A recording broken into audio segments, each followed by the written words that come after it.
Hello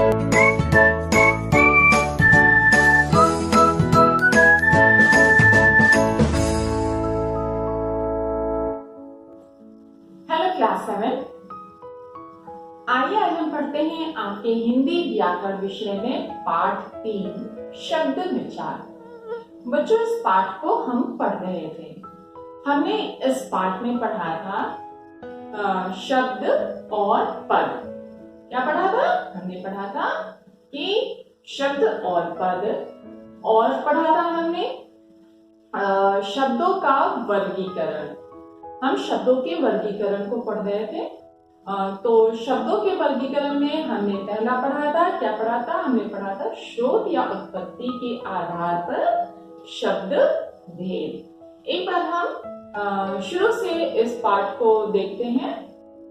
जैसा कि मैंने बताया कि हम पढ़ रहे थे शब्द विचार। शब्द विचार में हमने पढ़ा था शब्द। तो शब्द आप सबको पता है क्या है?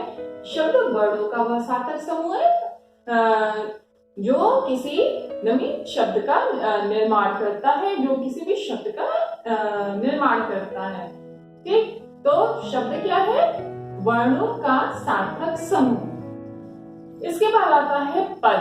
तो बच्चों, हमने पढ़ा था कि पद क्या है? पद होता है जिसका हम पूरा व्याकरणिक परिचय देते हैं। अर्थात कोई भी शब्द जब वाक्य में प्रयोग किया जाता है तो वह पद कहलाता है, और प्रत्येक शब्द का वाक्य में प्रयोग हुए प्रत्येक शब्द का अपना एक व्याकरणिक परिचय होता है, उसे हम पद कहते हैं। अब हम पढ़ रहे थे शब्दों का वर्गीकरण। तो शब्दों के वर्गीकरण में हमने पढ़ा था स्रोत या उत्पत्ति के आधार पर शब्द भेद।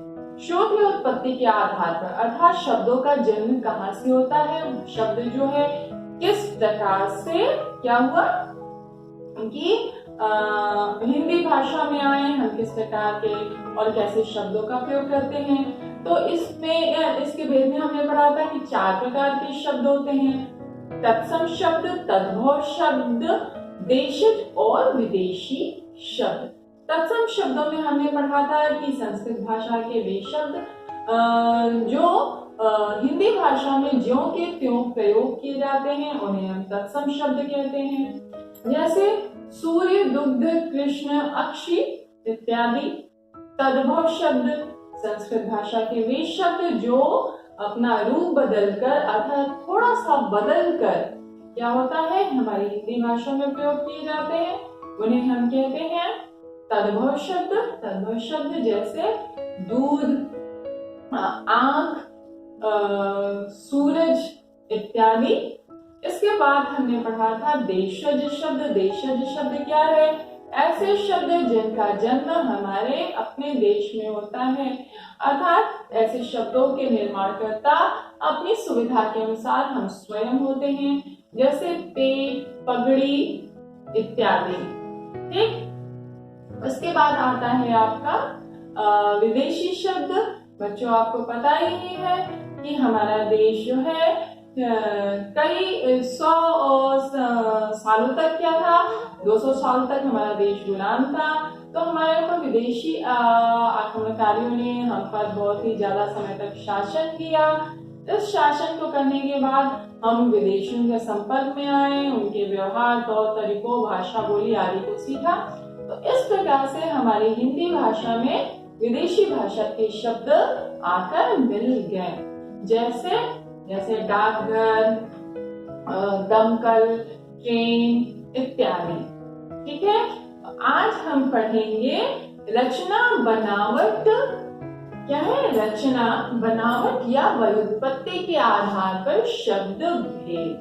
बच्चों, इस आधार पर शब्दों के 3 भेद होते हैं। जैसा कि बच्चों आपको पता ही है कि वर्णों का जो सार्थक समूह है वह शब्द कहलाता है, परंतु वर्णों के संयोग से किस प्रकार से शब्द बनते हैं, वर्णों के संयोग से अर्थात वर्णों के मिलने से किस प्रकार से शब्द बनते हैं, यही हम इस भेद में पढ़ेंगे। यह भेद क्या है? रचना बनावट या व्युत्पत्ति के आधार पर शब्द भेद। तो इसमें क्या तीन प्रकार के शब्द भेद है, रूढ़, यौगिक और योग रूढ़ शब्द।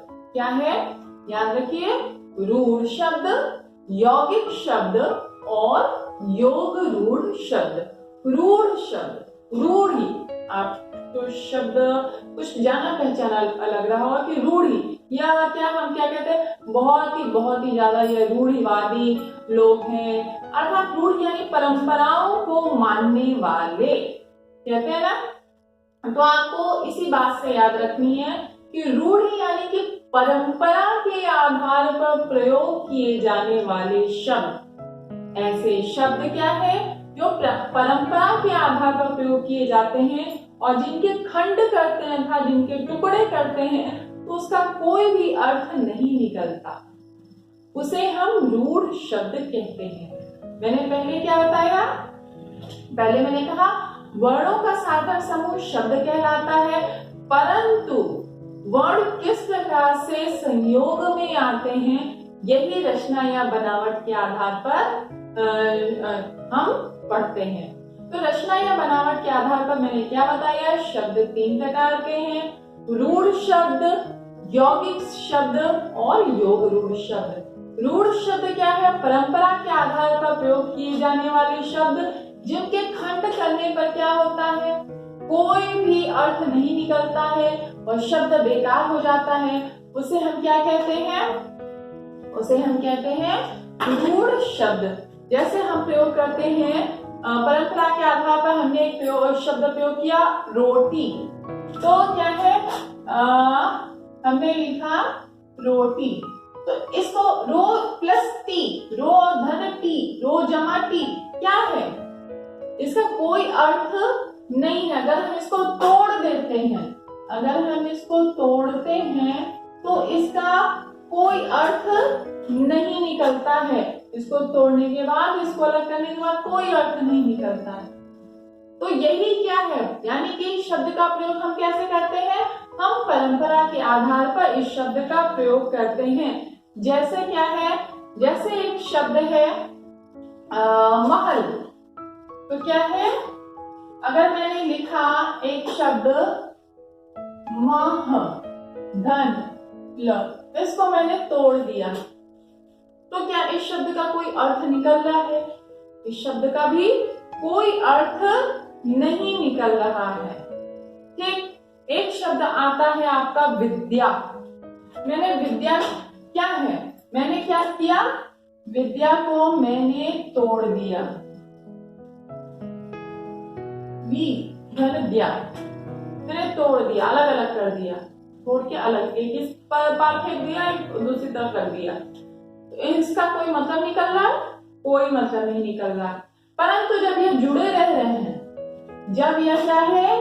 जब यह जुड़े हैं, यह जब है जुड़े हैं, तो यह क्या है? इनका अपना आपस में जुड़े होने के बाद ही इनका महत्व है। अर्थात ये शब्द जो है परंपरा के आधार पर क्या है? प्रयोग किए जाते हैं। आपको इसकी परिभाषा याद रखनी है क्या? कि ऐसे शब्द जो परंपरा के आधार पर प्रयोग किए जाते हैं और उनका खंड करने पर, उनको तोड़ने पर उनका कोई अर्थ नहीं निकलता, उसे हम कहते हैं रूढ़ शब्द। ठीक, आइए पढ़ते हैं दूसरा शब्द। ये क्या है? यौगिक शब्द। यौगिक, योग, योग मतलब होता है जोड़ना। हिंदी में आप ऐसे जब इंग्लिश में मैथमेटिक्स में आप क्या करते हैं? आप प्लस करते हैं ना, तो परंतु उसी प्लस को हिंदी में जब आप गणित करते हैं तो उसको कहते हैं क्या है? उसको कहते हैं योग करना, जोड़ना। ठीक, तो यौगिक, जब दो शब्द आपस में क्या होता है? मिलते हैं और दोनों का क्या होता है? अपना एक विशेष अर्थ होता है, चाहे वो जुड़े या वो अलग हो, उनका एक विशेष अर्थ में वह शब्द प्रयोग किए जाते हैं, तो उनको हम क्या कहते हैं? उनको हम कहते हैं यौगिक शब्द। जैसे अभी मैंने लिखा था विद्या, ठीक, इसको मैंने तोड़ दिया था तो कोई मतलब नहीं था, परंतु क्या है? इसका यौगिक शब्द में क्या कहता है? अर्थ टुकड़ों के आधार पर होता है। अर्थात अगर हम इस शब्द को क्या करते हैं, हम इस शब्द को तोड़ देते हैं तब भी इसका अपना अर्थ जो है अलग होने के बाद भी बना रहता है, जो रूढ़ शब्द में नहीं बना रहता। रूढ़ शब्द में शब्दों के टूट जाने पर उसका अपना अस्तित्व नहीं रह जाता, उसका अपना कोई महत्व नहीं रह जाता। परंतु यौगिक शब्द में क्या होता है, जब हम शब्द को तोड़ते हैं तो उसका अपना एक विशेष अर्थ, वही अर्थ बना रहता है, वह अर्थ अपना खोने नहीं पाता। जो इसमें क्या होता है, रूढ़ शब्द में वह अपना अर्थ खो देता है, अर्थात उस शब्द का कोई भी, उस शब्द के अर्थ का कोई भी महत्व नहीं रह जाता, क्योंकि उसका अर्थ ही नहीं होता। परंतु यौगिक शब्द में शब्द जब हम तोड़ते हैं तो उसका अर्थ रहता है। जैसे अगर हम लिखते हैं, हमने लिखा विद्या धन आलय, मैंने लिखा विद्या धन आलय, और यदि मैंने विद्या धन आलय लिखा है तो विद्या का भी अपना मतलब है और आलय का भी अपना मतलब है। विद्या यानी विद्या, आलय अर्थात घर, विद्या का घर, इसको हम जोड़ते हैं तब भी वही मतलब रहता है।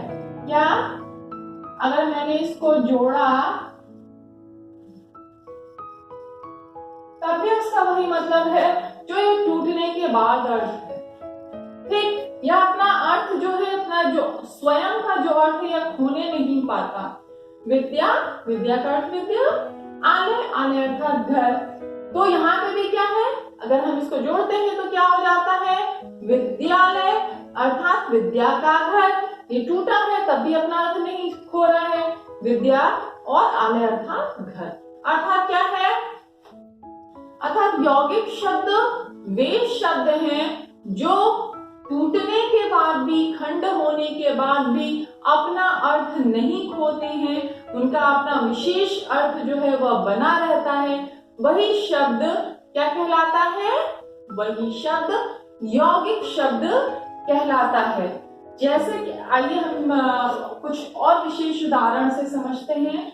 जैसे लिखते हैं, एक शब्द में लिखती हूं विद्यार्थी, ठीक, तो विद्यार्थी, इसको अगर हम तोड़ते हैं तो क्या होता है, विद्याधन अर्थी, अर्थात विद्या का इच्छुक, विद्या प्राप्त करने का इच्छुक, जो विद्या प्राप्त करने वाला है। अर्थात जो आप जैसे विद्यार्थी हैं तो क्या है, आप विद्या प्राप्त करने के इच्छुक हैं। तो एक शब्द है आपका, एक शब्द है पुस्तकालय, मैंने लिखा पुस्तकालय, ठीक। इसका जब हम खंड करते हैं तो क्या होता है, इसको खंड करने पे हम लिखते हैं पुस्तक धन आलय।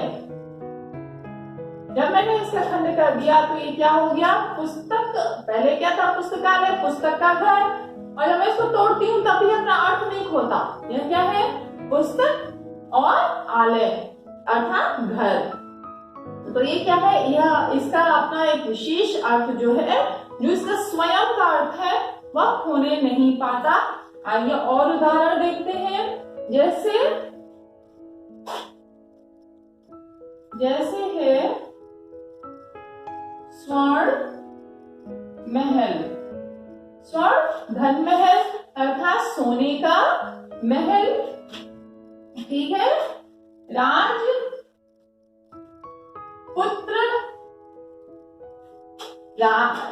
तो क्या हो जाएगा, राजा का पुत्र, इसको तोड़ते हैं, राजधन पुत्र, तो क्या हो जाएगा, राजा का पुत्र।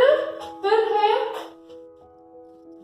एक शब्द दान वीर, दान धन वीर, जो दान में वीर हो, ठीक। दान में वीर का मतलब बहुत ही ज्यादा दानी। एक शब्द है आपका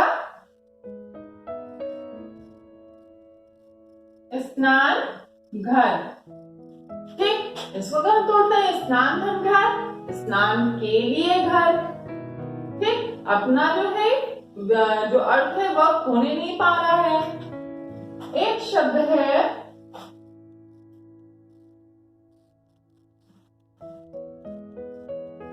हस्त लिखित,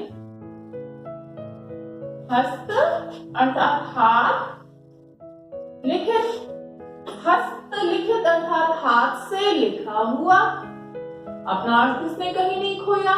इसी प्रकार से एक उदाहरण है धर्म युद्ध। धर्म युद्ध, ये क्या हो गया? धर्म धन युद्ध, धर्म के लिए युद्ध। ठीक, तो ये क्या है आपका? ये आपका हुआ यौगिक शब्द। तो यौगिक शब्द की हमने क्या परिभाषा पढ़ी? यौगिक शब्द क्या है कि इसके अर्थ के क्या होता है, इन शब्दों के टुकड़े होने के बाद भी ये अपने अर्थ को नहीं खोते, अर्थात इनके टुकड़े के अनुसार ही, इन शब्दों के टुकड़े के अनुसार ही इन शब्दों का अर्थ होता है। वही शब्द जो है यौगिक शब्द कहलाते हैं। अर्थात क्या है, हम कह सकते हैं कि यौगिक शब्दों के खंड किए जा सकते हैं, यौगिक शब्दों को तोड़ा जा सकता है, परंतु इसका अर्थ बना रहता है, यह अपना अर्थ खोने नहीं पाता। और यौगिक शब्दों का वही अर्थ होता है जो खंड करने के बाद होता है, या खंड या जुड़ने के बाद, यह अपना अर्थ कहीं से खोने नहीं पाता। ठीक, तो हमने क्या पढ़ा? हमने पढ़ा रूढ़ शब्द और यौगिक शब्द। रूढ़ शब्द में क्या है? रूढ़ शब्द में शब्द परंपरा के अनुसार प्रयोग किए जाते हैं। और क्या है कि जब वो खंडित होता है तो खंडित ना हो, अगर और यदि खंडित हो जाता है तो इसका कोई भी अर्थ नहीं रह जाता। यौगिक शब्दों का अर्थ क्या है? टुकड़ों के आधार पर होता है। और क्या होता है टुकड़े के आधार पर अर्थ होने के बाद? जब यह इनका संयोग होता है, जब ये आपस में जुड़ते हैं, तब इनका अर्थ वही बना रहता है जो खंड होने के बाद रहता है, अर्थात ये अपना विशेष अर्थ खोने नहीं पाते। अब हम क्या पढ़ते हैं? अब हम पढ़ेंगे योग रूढ़ शब्द। योग रूढ़ शब्द क्या है? योग रूढ़ शब्द क्या है? दो शब्दों के मेल से बनता है। कैसे? ऐसे ही जैसे हमने क्या पढ़ा? हमने यौगिक शब्द पढ़ा। ये क्या है? ध्यान दीजिएगा शब्दों पे। योग अर्थात शब्द जुड़ भी रहे हैं, और रूढ़ परंपरा के अनुसार। ठीक, अर्थात इसका कोई ना कोई विशेष मतलब है, तभी इन दोनों शब्दों का मिला हुआ है। तो पहले क्या है? परंतु इन दोनों से बिल्कुल से अलग है। आप इन दोनों के अर्थ को, इन दोनों की परिभाषाओं को ऐसा नहीं कि आप मिला सकते हैं। क्या है? योग रूढ़ शब्द है, क्या है? दो शब्दों के मेल से बनता है, परंतु किसी विशेष अर्थ में इस शब्द का प्रयोग किया जाता है।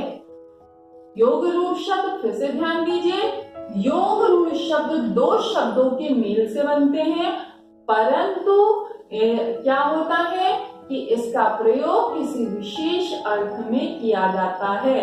किसी विशेष परंपरा, हम कहीं कुछ जुड़ा हुआ है उससे हम इसका प्रयोग करते हैं। जैसे एक शब्द आप ध्यान दीजिएगा, क्या है? हमने लिखा हिमालय। ठीक, ये क्या है? ये योग रूढ़ शब्द है। कैसे योग रूढ़ शब्द है? आइए देखते हैं। एक शब्द हुआ हिम, धन, आलय। ध्यान दीजिएगा, हिम धनालय। हिम अर्थात बर्फ, आलय यानी घर। तो हिमालय को हम बर्फ का घर नहीं कहते, क्या बर्फ का घर कहते हैं? हिम धन आलय, बर्फ का घर। परंतु यहाँ पर हिमालय अर्थात एक विशेष पर्वत की ओर संकेत करता है। हिमालय अर्थात हिमालय शब्द क्या हो गया? योग रूढ़ शब्द हो गया। इसी प्रकार से एक शब्द है दशानन, 10 सर वाला, 10 आनंद। आनंद क्या है? आनंद सर है। ठीक, परंतु क्या है, एक विशेष अर्थ में वह प्रयोग किया जाता है रावण के संदर्भ में। तो यहाँ पे क्या हुआ, यहाँ पे दशानन योग रूढ़ शब्द हुआ। आइए एक बार आपकी पुस्तक में दिए गए परिभाषा को पढ़ते हैं। इसमें क्या है, जो शब्द दो या दो से अधिक शब्दों के मेल से बनते हैं परंतु उनका प्रयोग किसी विशेष अर्थ में ही किया जाता है, वे ही योग रूढ़ शब्द कहलाते हैं। आइए कुछ हम इसको उदाहरण के माध्यम से समझने का प्रयास करते हैं। जैसे एक शब्द है पंकज, ध्यान दीजिएगा, क्या शब्द है,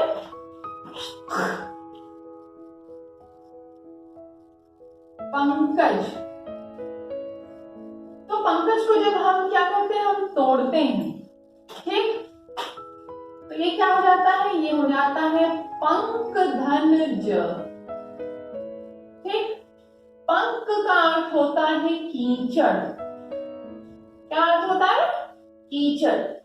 और जन्म लेने वाला, कीचड़ में जन्म लेने वाला। परंतु पंकज एक विशेष अर्थ में प्रयोग किया जाता है, एक फूल के रूप में प्रयोग किया जाता है। कमल का फूल कहाँ होता है, पानी में होता है, कीचड़ में होता है, परंतु उसका नाम क्या, उसने कीचड़ में जन्म लिया तो क्या नाम हुआ, पंकज। परंतु क्या है, जब हम इसको तोड़ते हैं, पंख का अर्थ क्या है, पंख का अर्थ है कीचड़, और जब जन्म लेने वाला, कीचड़ में जन्म लेने वाला, परंतु यहाँ पे विशेष अर्थ है इसका, क्या है, कमल का फूल। आइए दूसरा शब्द देखते हैं। दूसरा शब्द है चारपाई, क्या है, चारपाई, ठीक। अगर हम इसको खंड करते हैं तो क्या हो जाता है, चार धन पाई, क्या हो गया, चार धन पाई, अर्थात चार पायों वाली, चारपाई अर्थात चार पायों वाली। परंतु वो चार पायों वाली क्या है, चार पैर का तो गाय भी है, चार पैर का चौपाई कहे जाते हैं ना, तो क्या है, चार पायों वाला। परंतु चारपाई एक विशेष अर्थ में प्रयोग की जा रही है, और विशेष अर्थ क्या है, और विशेष अर्थ है खाट, ठीक, खाट के विशेष रूप में प्रयोग की जा रही है। फिर क्या है, एक दूसरा उदाहरण है चतुर्भुज, ठीक, चतुर्भुज, चार भुजा, चार भुजा, चतुर्भुज कौन है, नारायण, विशेष अर्थ में प्रयोग हो रहा है, ठीक। क्या है कि विष्णु, चार भुजाओं वाले अर्थात विष्णु। लंबोदर, लंबोदर क्या है, लंबा उदर, उदर यानी कि पेट, लंबा है उदर जिसका, अर्थात गणेश। तो यहाँ पे एक विशेष लंबोदर क्या है, लंबा है उदर जिसका पेट बड़ा है। परंतु लंबोदर जब हम कहते हैं तो वह शब्द जो है विशेष अर्थ में प्रयोग होता है, और विशेष शब्द प्रयोग होता है गणेश जी के संदर्भ में। बीड़ा पाणी, हाथ में जिसके बीड़ा है, पाणी मतलब हाथ, बीड़ा मतलब आप जान ही रहे हैं, बीड़ा बजाने का ही यंत्र, तो बीड़ा पाणी। परंतु बीड़ा पाणी है कौन, जिसके हाथ में बीड़ा है, परंतु यह एक विशेष अर्थ में प्रयोग होता है। किस अर्थ में प्रयोग होता है, मां शारदा के रूप में प्रयोग होता है, जिनके हाथ में बीड़ा रहती है, बीड़ा पाणी हम उनको कहते हैं, ठीक है। एक विशेष अर्थ में प्रयोग कर रहे हैं ना, तो इस प्रकार से क्या हुआ, षडानन, छह है आनंद जिसके, छह आनंद यानी आनंद यानी कि क्या हो गया, आनंद अर्थात सिर। तो यह विशेष अर्थ में प्रयोग होता है षडानन, अर्थात विशेष अर्थ क्या हो गया, कार्तिकीय षडानन। एक शब्द है गिरिधर, गिरिधर गिरि को धारण करने वाले, गिरि अर्थात पर्वत को धारण करने वाले, परंतु ये किसी एक विशेष के संदर्भ में है। गिरि को धारण करने वाले कौन, कृष्ण, गिरि को धारण करने वाले, विशेष अर्थ क्या हो गया, एक गिरि को धारण करने वाले। हम ये नहीं कहते गिरि को धारण, गिरधर का नाम आते ही क्या हो जाता है, एक विशेष अर्थ आ जाता है, कृष्ण की छवि अपने आप हमारे मन मस्तिष्क में आ जाती है, तो वो विशेष अर्थ किसी एक के संदर्भ में है जो परंपरा से उसके साथ में जुड़ा हुआ है। एक शब्द है आपका नीलकंठ। नीलकंठ, ठीक। तो जब हम नीलकंठ कहते हैं तो क्या आता है? नीला है कंठ जिसका, अर्थात शिव। तो इस प्रकार से क्या है, आपको समझ में आ रहा होगा कि नीलकंठ, नीलकंठ अर्थात क्या हो गया? वह एक विशेष अर्थ में यह शब्द प्रयोग हो रहा है, अर्थात शिव के संदर्भ में इस शब्द का हम प्रयोग कर रहे हैं। तो इस प्रकार से आपको समझ में आ रहा होगा कि यह योग रूढ़ शब्द है। एक बार फिर से ध्यान दीजिए बच्चों, क्या है? आइए हम देखते हैं। रूढ़ शब्द, सबसे पहले जानिए क्या है? रचना, बनावट या व्युत्पत्ति के आधार पर शब्दों के 3 ढेर होते हैं। क्या वो पहला शब्द क्या है? रूढ़ शब्द, दूसरा यौगिक शब्द और तीसरा योग रूढ़ शब्द। तो जो रूढ़ शब्द है वह शब्द है जो परंपरा के अनुसार प्रयोग किए जाते हैं, और यदि इसका खंड होता है, इसका खंड ना हो, परंतु यदि इसका खंड होता है तो उसका कोई अर्थ नहीं रह जाता, जैसे रोटी, चाय इत्यादि। दूसरा शब्द है यौगिक शब्द।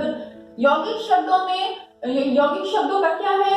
इसका अर्थ जो है वो टुकड़ों के आधार पर होता है, अर्थात क्या है, इन शब्दों को के खंड होने पर भी इनका जो अपना अर्थ है वह बना रहता है, वह कहीं खोने नहीं पाता। जैसे पुस्तकालय, पुस्तकधनालय, पुस्तकालय, विद्यालय, विद्याधनालय, विद्यार्थी, विद्याधनार्थी, विद्या प्राप्त करने का इच्छुक, तो वह अपना विशेष अर्थ खोने नहीं पाता। जो अपना अर्थ खोने नहीं पाता वह है यौगिक शब्द। योग रूढ़ शब्द, योग रूढ़ शब्द क्या है? 2 शब्दों के मेल से बनता है, जैसे यौगिक शब्द बनता है उसी प्रकार से योग रूढ़ शब्द भी बनता है 2 शब्दों के मेल से। परंतु जब हम इसका अर्थ करते हैं तो यह एक विशेष अर्थ में इस शब्द का प्रयोग होता है, जैसे हिमालय, दशानन, षडानन, गिरधर, नीलकंठ इत्यादि। तो बच्चों मेरे ख्याल से आपको समझ में अच्छी तरह से आ गया होगा। तो आपको यह करना है, और क्या है? और आपको रचना या बनावट के आधार पर शब्दों की अर्थात तीनों आपको परिभाषाएं याद हो जानी चाहिए। ठीक बच्चों, आज के लिए इतना ही। आप अपने मिस को दीजिए इजाजत। Bye bye.